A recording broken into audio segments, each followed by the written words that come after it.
Hey, Dr. Erin here at Focus TV Network in West Hollywood, and I'm thrilled for our guest today, who is Rabbi Mark. Hi, good welcome. Hi, thank you. Thank you for having me. I'm so happy you're here in the living room of Focus TV with your top hat, which is so fun. Thank you. We have a little bit of fall in the air, right? Just a little bit of Christmas coming through Los Angeles, which is a big switch from 2 weeks ago. So. Right. You go from 100 degrees to 50 degrees. Right. It's LA. I know. So I'm excited to hear about your venture. You've got this incredible dynamic biography. And I mean, you're a rabbi, you're an ex-con. I'm like, I love this. I love the realness of this, because I think so many leaders in today's world are not real. And I want to hear about your story. Tell me a little bit about what you're up to. Well, what I'm up to now is I've been working for Beit Shuvah. It's a Jewish residential, faith-based, non-sectarian recovery center with an intensive outpatient program as well. So we integrate Judaism, 12 steps, and psychotherapy. Wow, incredible. And it was conceived by my wife before she was my wife, before I even knew her, Harriet Rosetto. She's the founder of it. And together for the last 29 years, we've been going from a small house on Lake Street, we call it Barrio Adjacent, basically Beverly and Alvarado, to a 60,000 plus square foot facility near Culver City, west side of LA, near Culver City. We serve 140 people all the time. Wonderful. Plus we have transitional. 140 people. Yeah. They're not there full time. They come in. Wow, that's incredible. And we have two transitional housings for another 30, 35 people. So I love that. we care for about 175 people. We're a Jewish organization, and we're a faith-based organization. So for us, we have never turned anyone away because they don't have money. I love that. I love that. And we're a long-term treatment center. People stay with us about 9 months or so. They go through a couple transitions. The lie, you want to live the truth. Yeah, I'm trying to live it, but I don't know. It doesn't always happen. Right. So the truth is that in 30 days or 28 days, nobody's going to get fixed. If you have to go to rehab, then at the end of 30 days, you're just coming out of the fog. Right. You've like barely even bloomed into a little bud. Right. And so it takes time to return. Tshuva means to return. It means repentance, return, and response is the translations of it from the Hebrew. And what it really means is repair, change, and hope. And that's what we do. We give people the opportunity and a path to repair the damage that they've done to themselves and to others. We You got a lot going on. You have so much to give. I mean, I'm so honored that you're here. It's really beautiful. It's my work. honor. Thank you. And we work hard to help people change. Yeah. The intention really here is to have people know that you're I'm sure most people know that you're here, but to have people find you, of course.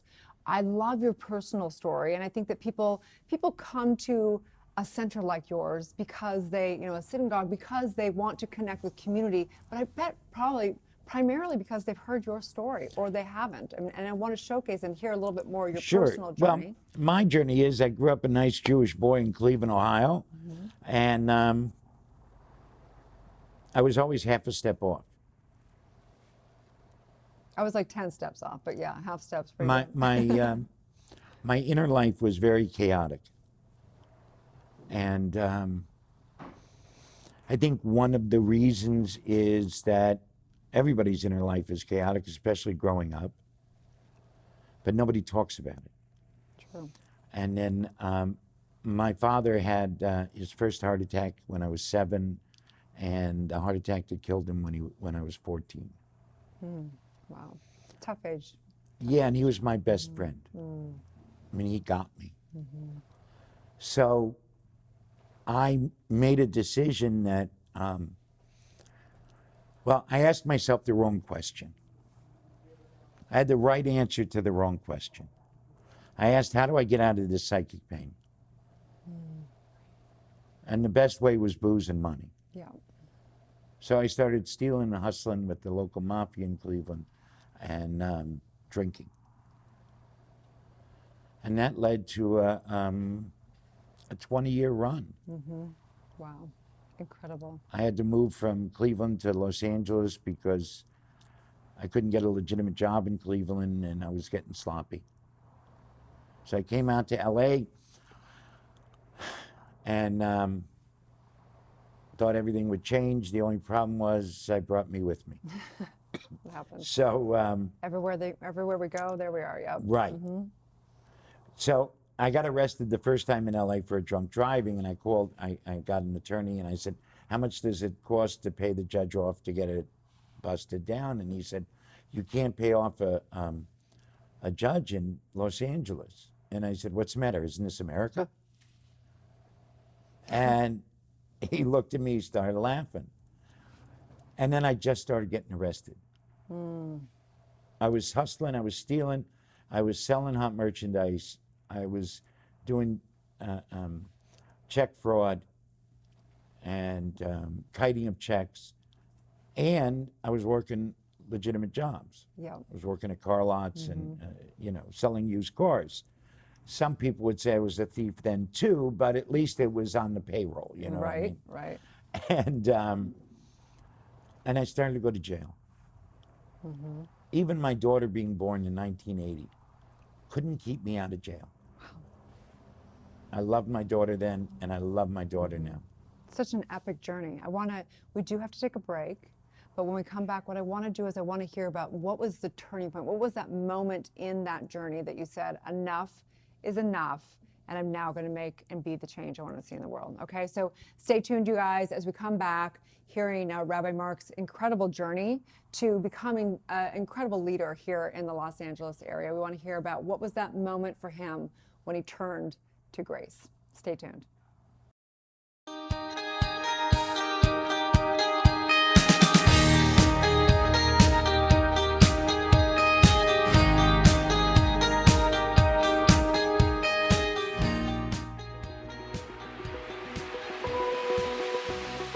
Dr. Erin here, Doctor of Divinity, teaching universal laws and spiritual truth. And I am thrilled to announce the new show on Focus Television right here in West Hollywood, Los Angeles, California. Join us weekly as I interview incredible people, celebrities to your next door neighbor, you name it, your girlfriend. We're going to dive into such topics as love and relationships, health and vitality, business and money, and creative expression. And I'm thrilled to just go on this awakening journey with you as we tap into meditation, visioning processes, intuition, and all the above. So stay tuned as we do this together.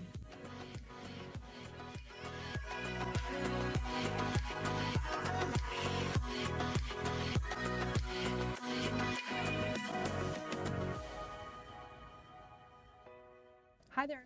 Hey guys, we're back here with Rabbi Mark, talking about and hearing his incredible story of addiction to recovery. And so what was the moment? What was the moment when you said enough is enough? In December of 1986, I was arrested. I was walking across the street. I owed about $50,000 out in bad checks. I was on my way to Las Vegas to bet a football parlay. I was a good handicapper in those days. And I was going to bet a 10-team parlay, would have paid $350 to 1, and I had a couple $1,000s on me. As I'm walking across the street in the San Fernando Valley, a white Ford Fairmount turns the corner, stops, guy calls out my name. I look up. It was Detective Jim Bashira. He had arrested me in January of 1981, so almost 6 years. Had seen a wanted poster on me from Santa Barbara County in November, a month before, and it all clicked. I went to the Van Nuys police station. He booked me. I called my first wife and I said, come pick up this money. She said, what bail bondsman do you want me to call? I said, don't call anyone. The man upstairs is trying to tell me something and I have to sit here until I figure it out. As I tell you this story right now, some 31 years later, everything, my whole body is ablaze because I still don't know where those words came from. It was an ecstatic moment. In the program of Alcoholics Anonymous, they say a moment of clarity or a spiritual awakening, and that's what happened to me. This time, however, I knew I was going to prison again, and I called my brother, who's been a rabbi forever, and I said, send me a Torah and a prayer book. Because I had studied, I'd gone to services when I was a kid. And my brother sent me a Torah, and I started to read it, the Bible. And I started to pray again. And one of the earliest stories, the earliest story in the Bible is, it says, when the earth, in the beginning of the earth being created, there was chaos and emptiness. And I started to cry, and I said, why didn't I ever see this? Because that's me. I have chills, right? That moment. And I know and I recognize out there right now, whoever's watching right now can relate at so many levels if you've hit that bottom at some level. And I truly believe, just like you, that there's addicts out there, there's people that are struggling, or maybe it's someone watching that has a family member that's dealing with it. That I believe it's a big calling. Like if you make it to the other side as an addict, some of the greatest leaders come out of it. Right. Yeah. Yes, thank you. And then I read the Garden of Eden story. And what a lot of people miss in that Garden of Eden story is that it says God called to the humans, Ayeka, where are you? And they were hiding. And I wept. I wept because I realized how long and how often I hid. And from all of the people that I hid. And the rest is history. I started to study, I started to learn, I started to grow spiritually, emotionally, and I've been on this journey ever since. So beautiful. So what would you say? Someone's watching right now, and most likely, maybe it could be an addict, maybe it's more likely to be somebody who has a parent, a child, a sibling that is dealing with addiction. What advice would you give them? Well, the first advice I would say is don't make it them. My wife Harriet says, you're either in recovery or denial. Amen to that. Right? So when you think about living the truth, that means you can't hide from yourself. So the beauty is once somebody faces themselves, there's always a way to rise above and to repair old damages and to rise above all of the things that we think stop us from growing and living well. That truth truly sets us free, because it doesn't mean that I'm going to be the richest guy in the world, which I always wanted to be. It doesn't mean I'm going to be the most famous guy in the world, which there was a time when I wanted to be. What it means is that I'm going to be able to live my life authentically and transparently. And in doing that, every day is joyous. Definitely, I hear you. That's the whole point, right? Right. It doesn't mean I'm happy all the time. It just means my address is joy. That I get to have experiences with other people, experiences of connection, experiences of being real, experiences of love. That it's so powerful now that when somebody tells me what I did wrong, I thank them. Even if they are looking to put me down and beat me up. That's why I love people that are in program, because like this exact thing, I'm like, here it's like the best. This Right, is the best. because they say I can be better. Now, I have to then look and say, is what they're saying real? Or is it just their own insanity? However, it always gives me the opportunity to grow. And since none of us are going to be perfect, we have to grow every day. For sure, absolutely. In fact, Judaism says that you should do tshuva, you should do this inventory of what I do well and what I didn't do well. One day before you die, and since none of us know the day of our death, do it every day. Think of how different the world is if all of us take a look and we just say, what did I do well today? What did I not do well today, and then we keep moving it forward. I completely agree. So what I want to do now, we're going to take one more break, but I want to find out, I want you to talk a little bit, I want to teach, if you will, for a minute, some principles, some takeaways that people can take from your new book that's just coming out, just came out, Finding Recovery in Yourself and Torah, A Daily Spiritual Path to Wholeness.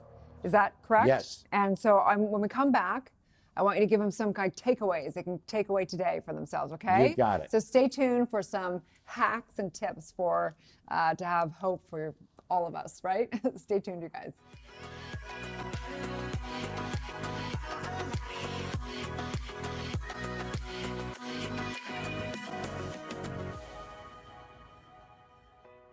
Hi there, I hope that you're enjoying this great conversation.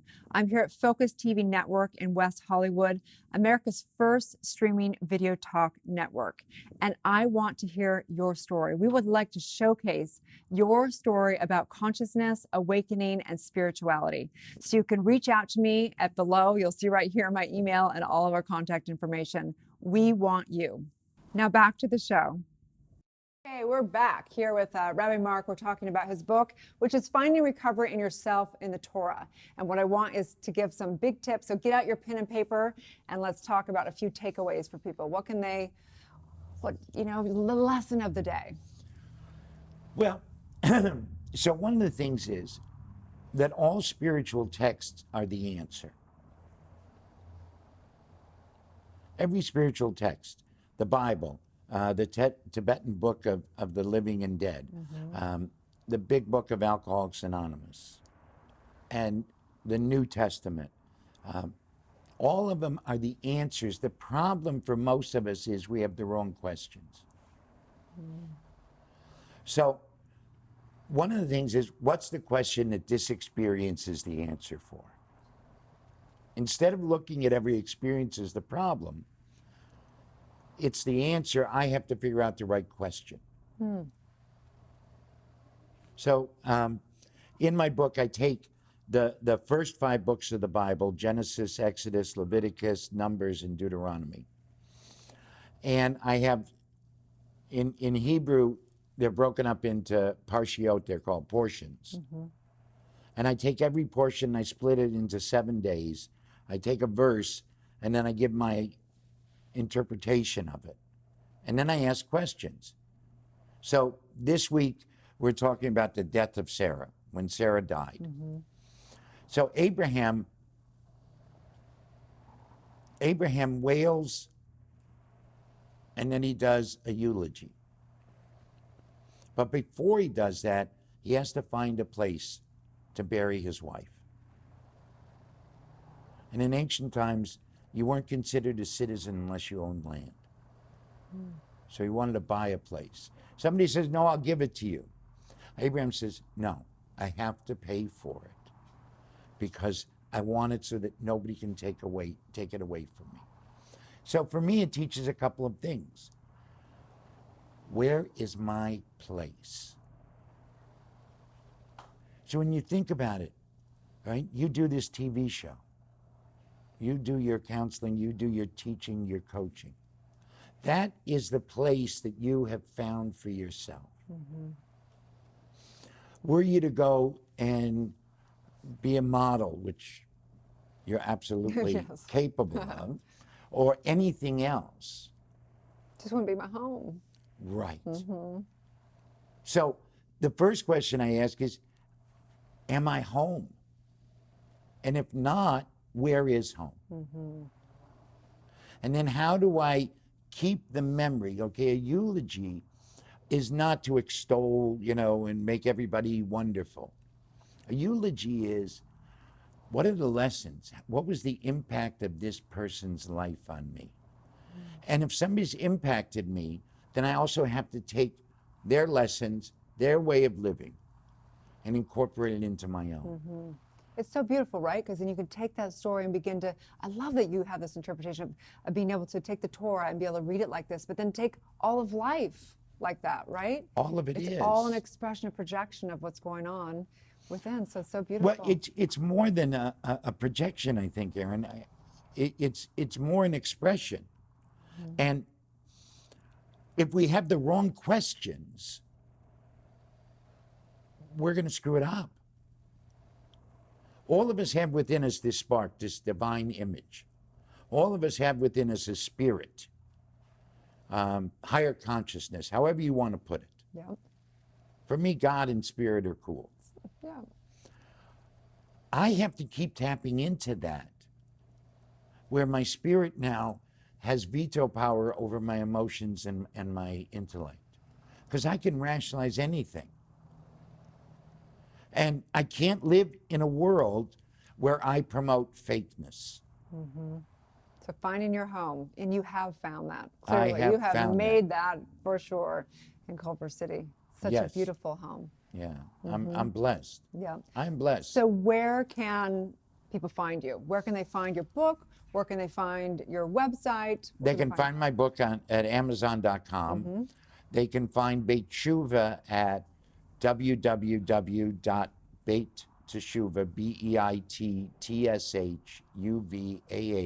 BEITTSHUVAH.org. And they can find me at Rabbi Mark at rabbimark.com. And they can email me. I'm available. Whatever I can do to help another individual, that's my blessing. And it's my job. And you take in the 12-step and the Torah, and you said one other thing. And psychotherapy. Okay, We have great. an integrative model.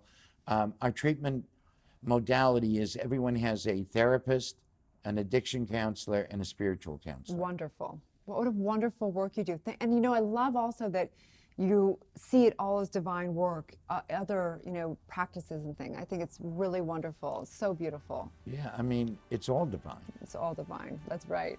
I like you. You're speaking my language. There you go. So I just want to say thank you so much for all of your Thank you. time. Thank you for all your divine work. Thank you for sharing your story and being real and being raw and being a leader who has a real story. We need more of that in this world. So Thank you. You guys have a wonderful day. Please check him out. Look him up. I think it's a really good resource. If you or someone you know is dealing with addiction, we all need recovery. That's Absolutely. the truth. So thank yeah. you. Thank you so much for having me. What a joy. Thank you, you guys. Have a wonderful day, and may you live your truth.